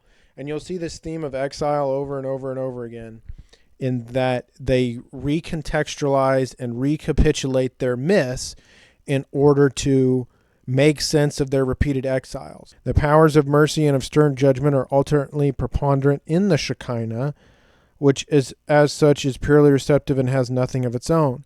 But the power of stern judgment in God is the source of evil as a metaphysical reality. That is to say, evil is brought about by a hypertrophy of this power. But there are states of the world in which the Shekinah is dominated by the powers of stern judgment, some of which have issued from the Sephira of judgment, made themselves independent and invaded the Shekinah from without. So you have this sort of feminine aspect of God that they're talking about, but it's also supposedly passive and it can be dominated and controlled. And so you think of what types of things that you're seeing in the world around you exerted influentially on this sort of feminine aspect of reality, how to manipulate and control it. And they reference this idea of potential demonic aspects as a lower mother that does not yet appear in the upper mother, which is a demiurge, but in a positive sense, free from the pejorative shading attached to the term in the old Gnostic system. So in the Gnostic system, you basically have a blind, dumb creator god that is the bad guy, and a merciful being that's endowed you with intelligence. And so it's very easy for a Christian to say this is basically a flipping and a recontextualization of the Genesis story, in which Satan basically bestows the knowledge of good and evil upon Adam and Eve, and that results in sin entering the world, flipped with the Gnostic interpretation, which is that the good guy gave you knowledge that the blind, dumb, idiot creator God didn't want you to have, and you're way better off because you would have just been sort of a slave to that God's designs. And there's various different recontextualizations of the Gnostic story that entail that, and debates back and forth, and everybody wants to put their super special spin on it. But that's the justification. And then here, with in the Kabbalistic setting, you have a separate aspect of Shekinah, so now we have a sequestered demiurge that's not in the same context of either, but it's borrowing from the elements of Gnosticism that it finds useful, because that's what Kabbalah does with anything it encounters. And this is from tunneldiggers.org or Shabbat.org. Once again, to make this a little bit more explicit about what I'm talking about, the reunion of God and his Shekinah, which, remember, God is incomplete without his Shekinah, and Jews specifically, through their actions, they're going to bring about this reunification. Again, we've touched on the spark stuff, which will feature prominently later, and we've touched on the actions of the rituals being necessary. So now we have this reunion of God and his Shekinah is the meaning of redemption. In purely mythical terms, the masculine and feminine are carried back to their original unity. So you have a masculine force and a feminine force, and in their natural state, they're combined. Meaning what? Just like we talked about in the homosexuality lecture and the transsexuality stuff, this hermaphroditic perfect unity thing. So when you see all this transsexual stuff going on, what do you think all that's about? And in this uninterrupted union of the two powers of generation will once again flow unimpeded through all the worlds. So what? This reunification of masculinity and femininity is bringing about the redemption of Shekinah's reunification with God. And as we will see, actions conducted below influence actions conducted above. So with all this tranny stuff, pushing all this tranny stuff on people, what is this about? Well, through our actions, we're helping bring about the reunification of the masculine with the feminine, because it's going to lead to generative powers flowing again through the world. And of course, this is the exact opposite, because what is this going to actually do? It's going to make a bunch of people sterile. So it's going to eliminate their generative powers. It's going to eliminate their ability to reproduce and have children. And this is what you see over and over and over again. The Kabbalah promises you things that it's going to give you the exact opposite of. And it does this over and over again. And then it says it's a mystery, and then it says it's not well understood, and then Sholem will make a statement to the effect of, well, it's very well classified, and they broke these down into individual steps. They never do that. They go back and forth with this doublespeak constantly. We will free you if only you become a slave type of stuff. This nonsense. The Kabbalists held that every religious act should be accompanied by the formula. This is done for the sake of the reunion of God and his Shekinah. So any action, by the way, that brings about anything that I do or action that I carry out, if I can justify it as being for the sake of God and the reunion of his Shekinah, there you go, because you're bringing about the return of the unimpeded generative powers to the world. You're bringing about the salvation of the world, etc., by these actions. And here's a rare admission of honesty on Gershom Scholem's part, in my opinion. As interesting as such reinterpretations may be, from the standpoint of the history of ideas, I cannot blind us to the psychic substance underlying the myths. In many cases, I am almost inclined to think the speculative, and all of this is speculative, and it has no basis in fact, reformulation of myths. So they speculate and they rechange how these mythical stories are told and how they should be interpreted and how they should be acted out, was quite secondary, even in the minds of those engaged in it, and served merely as an exoteric disguise for the mythical content which they looked upon as a holy mystery. Now, I would argue that this whole speculative reformulation of myth was merely a disguise for how do I impose these thought processes on other people to get them to carry out the actions that I want to carry out. Because that's what the end result is. Hey, what's going to be the end result of this stuff? We haven't touched on all of it, but what's going to happen? So we're going to divert for a little bit from Gershom Scholem again to a Chabad.org article sort of discussing and providing a full overview of the shattering of the vessels and the sparks and some of these concepts, just to make sure that we kind of have an idea of what it is that we're talking about, because these things are going to be referenced once again in this Gershom Scholem text on the symbols of the Kabbalah. And so this is going to help provide us with some context for that. So you don't have to understand every single word that I'm going to read. It's just going to establish this idea of the vessels that were shattered and the sparks that were descended onto some of the lower realms, and sort of the purpose of Kabbalah is to liberate these sparks. So that's the gist of this section here, and then we'll return to this Kabbalistic symbolism. The shattering of the vessels is the word of tohu, is the key concept in explaining the basic problem of diverseness and multiplicity in creation, as well as the origin of evil, and is a central component in Arizal's system of Kabbalah, where it receives a full exposition. The concept of Shivrat HaKalim is linked together with the mystical account of the 8 kings who reigned in the land of Edom before any king ruled over the Israelites, and the Midrashic account of the building and destruction of the primordial worlds, Bereshit Rabbah, as will be explained below. Although the idea of the Shivrat HaKalim, or the shattering of the vessels, is also found in several sections of the Zohar, the concepts and its ramifications are very difficult to understand there without the elucidation of the entire subjects in the writings of Rabbi Yitzhak Luria.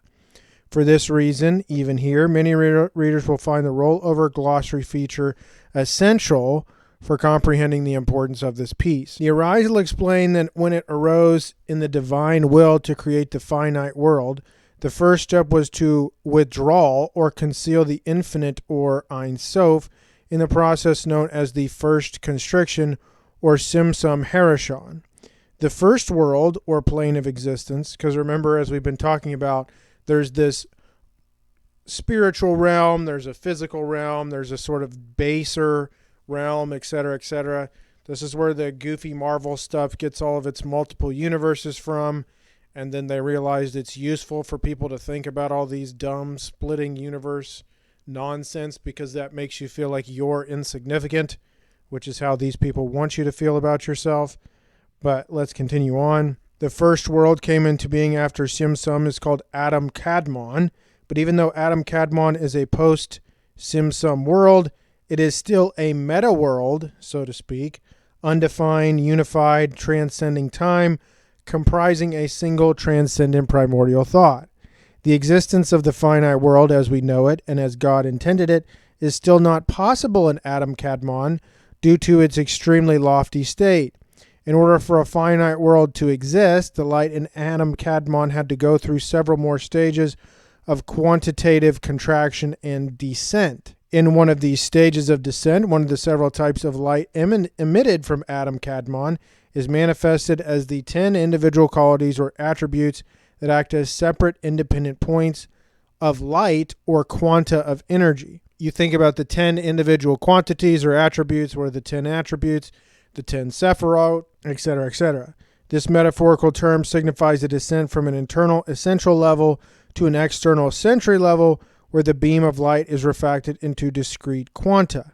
So in other words, it's acting like a prism that's filtering these different types of light, and those light emanations manifest the 10 points in the Kabbalistic tree or the Kabbalah. Each of these points is an extremely powerful concentration of light, the level of Keter of each of these ensuing sephirot, as is descended from Adam Kadmon. These sephirot compose the world of Tohu, chaos, or disorder. Remember when we touched on Freemasonry? You have order out of chaos, and this sort of yin and yang type stuff. The first world outside of Adam Kadmon is called Akudim. It is the first development of a vessel such that 10 degrees of light are bound together in a single vessel. The existence of vessels for the lights that issued forth from Adam Kadmon begins only in the world of Akudim. So you have Adam Kadmon, which is this sort of proto-potential perfect being, and these lights are being emanated off him in discrete packets of light into the manifestation of these different sephirot. And then you have the first world that came out of Adam Kadmon, so it's imperfect, called Akudim, in a single vessel. The existence of the vessels begins only in the world of Akudim, in which there is but one general vessel for all the 10 lights and below. Subsequently, the world of Nikudim was emanated, in which 10 vessels were formed for the 10 lights. All of them were aspects of Keter, of the 10 sephirot, so that there were 10 lights of Keter of the 10 sephirot. Each of these 10 Keter lights had an individual vessel. The remaining 9 parts of the lights, and they break these out in each of the Sephirot were incorporated within the Keter light of each of the Sephirot. They are referred to as 10 Nekudot, meaning individual points of light, rather than as complete Sephirot. Now these 10 Sephirots were emanated in such a way that they're situated one above the other. Okay, that's a mouthful, but basically when we talked about the occult anatomy of man, the first homosexuality lecture, you see that the 10 points of the Sephirot of the tree are arranged like a body, with some representing the head and the heart, and others representing male reproductive areas and areas that excrete waste, let's say, right? Now they're arranged in a vertical pattern. The fact that the Sephirot of Tohu were situated one above the other in a single line indicates they act as independent entities, unlike the array of the Sephirot in the world of Tikkun, in which they are arranged in harmonious triad. What happened? Within this baser world, this world of Akudim, they are separated when they were previously in perfect harmony with each other. Thus, each Sephirah of the Tohu existed as an autonomous fiefdom, so to speak, independent of and even in opposition to the others. Each Sephirah in the Tohu is a manifestation of an absolute aspect of the light of Adam Kadmon. The vessels were themselves in a state of immaturity, unable to contain the immense light flooding them. Only the Malchut, or Malkuth, depending on your spelling, aspect of the 7 Sephirot was emanated, and therefore were called Nekudat, for Nekuda and Malchut are synonymous. And this is what you're going to see over and over and over again, is they have multiple different spellings for the same concepts and multiple different terms for the same concepts. And they use them in various different capacities because they don't want it to be clear for people that aren't schooled in the oral tradition for understanding what's happening here. In addition, not only were they, even in this state, they were not clothed one within the other, nor are they bound together, nor are they divided into arrays. Due to the intensity and the inability of the vessels to contain them, the vessels of the lower Sephirot shattered, and the lights they contained remained above. The fragments of these vessels then fell to lower levels, becoming absorbed into the various worlds below the world of Tohu. Since the lights of these 10 Nekudot were so intense and powerful, they didn't have the power to contain the vessels. They descended below to level what is now called the world of Beria. This descent was their demise, but this was only as regard to the 7 lower Nekudot, whereas the 3 uppermost vessels had the ability to contain the lights designated for them, and they did not die. The vessels of the 7 lower descended to the world of the Beria, but their lights remained above, exposed without vessels. Scripture hints at this process, describing the succeeding kings of Edom.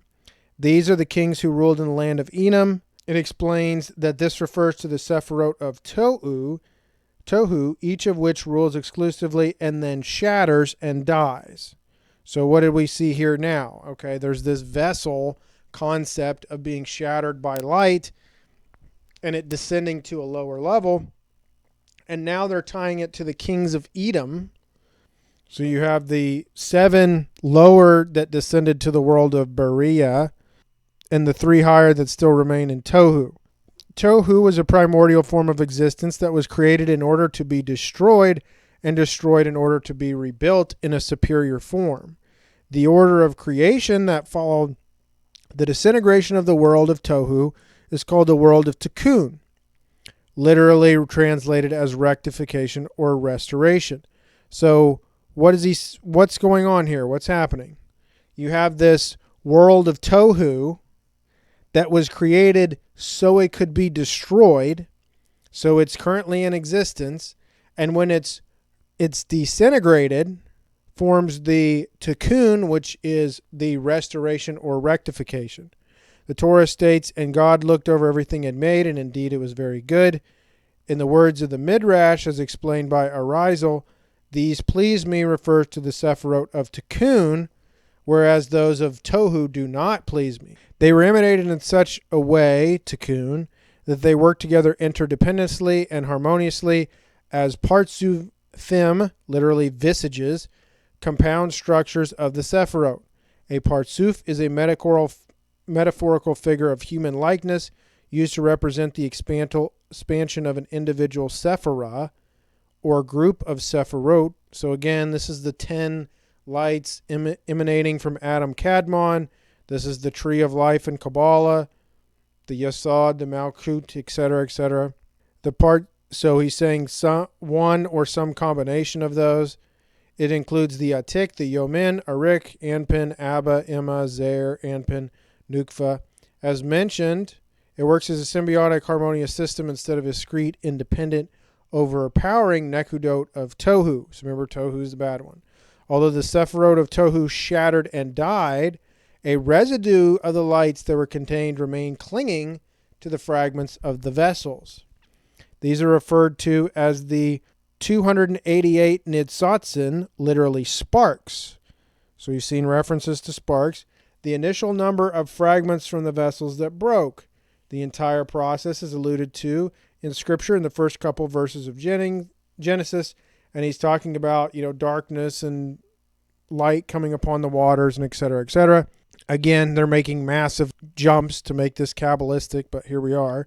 The Arizal explains that the word Meret Shefet is actually a compound of the two words Met and Rapesh, signifying that 288, the numerical value of Rapesh fragments, had died, an allusion to the shattering vessels of Tohu into 288 initial sparks.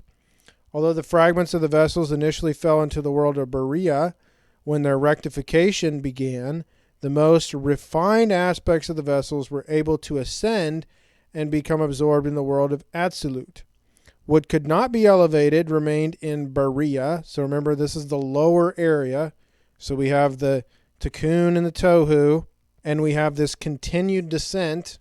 So we started with this light from Adam Kadmon that emanated and formed the Sephirot, and then it got degraded because it was being housed in these vessels that couldn't contain its glory, and so it went down to an even lower level, and that's Berea, and it became an integral part of that.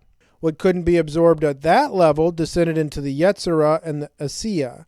The aspects of the vessels that could not be absorbed in even the lowest realm of holiness became the vitality of the realms of impurity known as Kelipot, and sometimes this is spelled Quilpoth. So now what are we seeing? At the most basest, lowest realm of impurity, there are sparks that are trapped down there. And of course, they have to be liberated. The shattering of the Sephirot of Tohu is not a coincidence, nor does it signify a flaw in the creative process. It serves as a specific and very important purpose, which is to bring about a state of separation or partition of the light into distinct qualities and attributes, introduce diversity and multiplicity into creation, as explained above. In addition, the shattering of the vessels of Tohu allows for the possibility of evil and gives man the opportunity to choose between good and evil. Thus, God attributes Chesed and Javura, the attributes from which reward and punishment derive, are revealed in the world, which is one of the primary purposes of creation. Okay, so remember, we've already seen all this language that the actions of the Kabbalists are supposed to save the world already. And we know what this process is. What is this process? There's these lights that emanated from this, supposed perfect being, and the emanations from that perfect being form the 10 Sephirot. And there was this capturing of that light into vessels which could not contain them, and the vessels were scattered across various levels of existence, including some of the most base and impure ones. The representation of that's keeping alive the most. So these sparks, though, are basically animating or providing existence to these realms when they descended into them. And so the most base version of that is Kelipot or Quilpoth. And again, we see Breslov.org. Basically, this is from 2012. Same story, shattering of the vessels, all this kind of stuff. This isn't tangential or not standard Kabbalah, this discussion of the shattering of the vessels and the Sephiroth and the Ein Sof and the sparks and all this kind of stuff. This is the common story.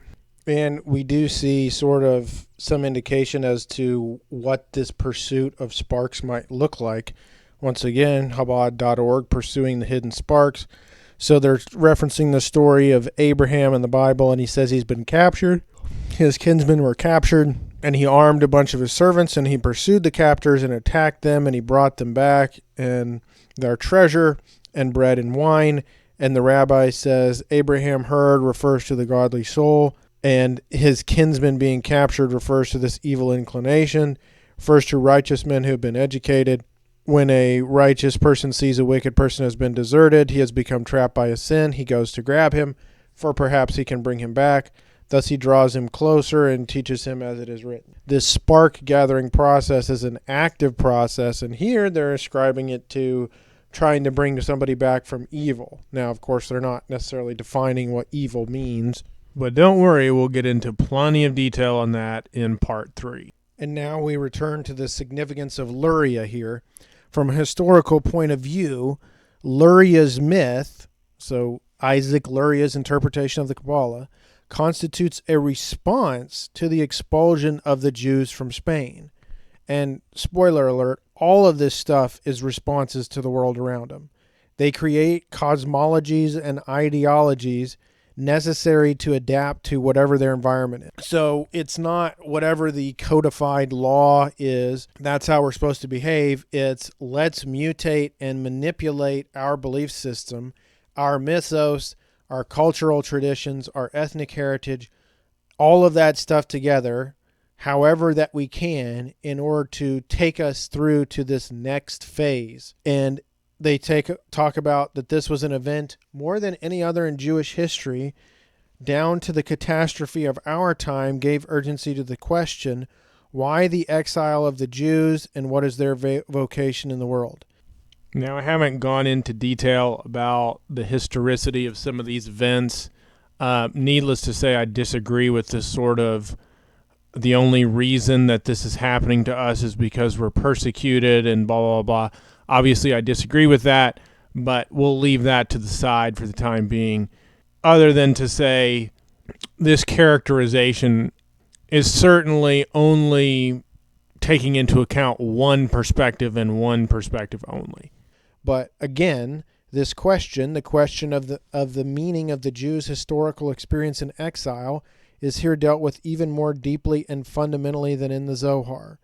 Luria's new myth is concentrated in 3 great symbols. So we've gone from traditional Judaism to the rabbinical period and then the Talmud, right?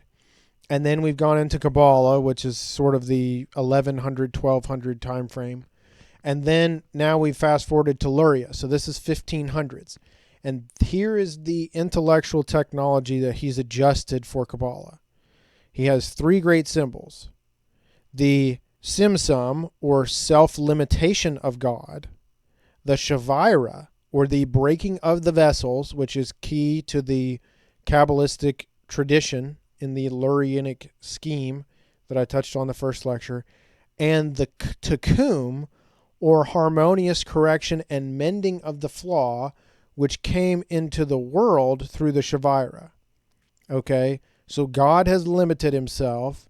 There were these vessels that were imperfect, and that the light that was emitted from the Sephiroth, the vessels couldn't contain, and the vessels shattered, and those sparks descended and from those vessels. And now the correction that is supposed to take place, the healing of the world that the Kabbalists talk about, and this is the basic level teaching that your average dorky Hollywood person is getting, that through your actions, oh Hollywood actress or actor, you're going to do something that helps to heal the world. And it's basically, they're basically told something to the effect of, be a nice person, donate to charity, blah, blah, blah, that's going to help heal the world. And also donate money to these causes. And what they don't tell you is we're going to siphon money off of those charities and use them to fund our side projects that include basically Gentile genocide. We'll get to that. The Tikkun part, or harmonious correction, blah, blah, blah. So this is the action that they must take, Kabbalists must take, specifically Jewish Kabbalists must take, in order to heal the world as a result of the shattering of these vessels. The drama is no longer, as in older systems, an emanation or projection in which God steps out of himself, communicates, or reveals himself. On the contrary, once again, we see this withdrawal/hidden narrative in their teaching. It is a withdrawal into himself. He contracts his essence, which becomes more and more hidden, which of course means you have to be a far more greater initiated and more skilled and wiser rabbi, etc., to have these messages revealed to you. Without this simsum, there would be no cosmic process, for it is God's withdrawal into himself that first creates a pneumatic primordial space, which the Kabbalists call Tahiru, and makes possible the existence of something other than God and his pure essence. So God withdraws himself, and it leaves this empty space that allows things outside of God to exist. They don't say so directly, but it is implicit in their symbolism. This withdrawal of the divine essence into itself is a primordial exile or self-banishment. So once again, even with the allegories and the hidden meanings and all this kind of stuff in the oral tradition, there's still certain things that they won't just come out right and say, even if you have access to the more esoteric texts. And that's what's key, and that's what's so important for understanding this and later on Illuminism in general, is they know how to phrase a question. They know how to phrase a statement, and they know how to craft a story to get you to have an image pop in your mind that they don't say explicitly. They were masters of subliminal programming even before you could do flashing images at fractions of a second to subliminally condition people. So I can craft a statement, and this is very, very basic, about saying something about, an African savanna and a horse-shaped creature that is white with black stripes or something like that. Even though I didn't use the word zebra, you're going to picture a zebra. That's very basic. Now, you could spend, let's say, an entire book or an entire treatise just to get one image to pop into somebody's mind. You could craft a narrative in that fashion, or a movie or a TV show, just to put one little thought in somebody's head. And I guarantee you've watched movies in the past. You watched them from beginning to end. And there was a scene in that movie that had nothing to do with the main part of the plot, that didn't have anything to do with the story, wasn't even a major story beat with the characters. But that scene stuck in your head even after you were done watching the movie. Maybe even more so than the entire message of the movie, that scene stuck in your head. They've been seeding the intellectual environment, the emotional environment, the entertainment environment with ideas like that for a very, very long time. Okay? And Kabbalists knew how to do this. This will be made more explicit when we read from Weishaupt later, but I just want to make that clear. They knew how to do that. They've known how to do this stuff starting at least on some level for 2,000 years, and they've been getting really good at it for the last 500, okay? 450-ish, 500 years. How do I craft a narrative linguistically, visually, etc., to implant an image in a person's mind without explicitly telling that to them? And then later, I'm going, and then maybe, and do that multiple times over. And then that person starts having dreams about it or thoughts about it, etc. And then that person comes along later and reveals some truth about that concept.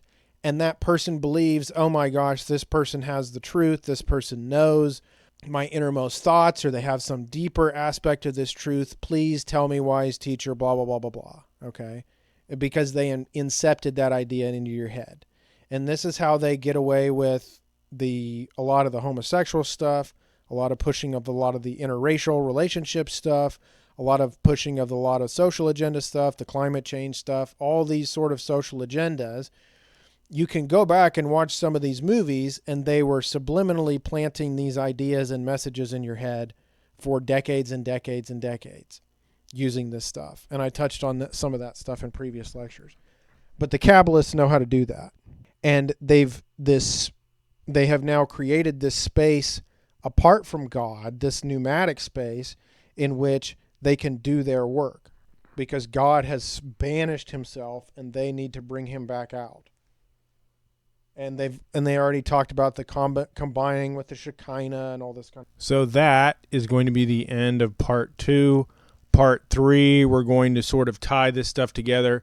We're going to look at a lot of other sources besides just this Kabbalah and Symbols textbook. We're going to look directly at the Zohar, directly at Isaac Luria, multiple other rabbis to tie all this together. And I'm going to wrap up really with showing you footage of rabbis speaking to make this explicitly clear exactly what's going on here. So tied together in part 3.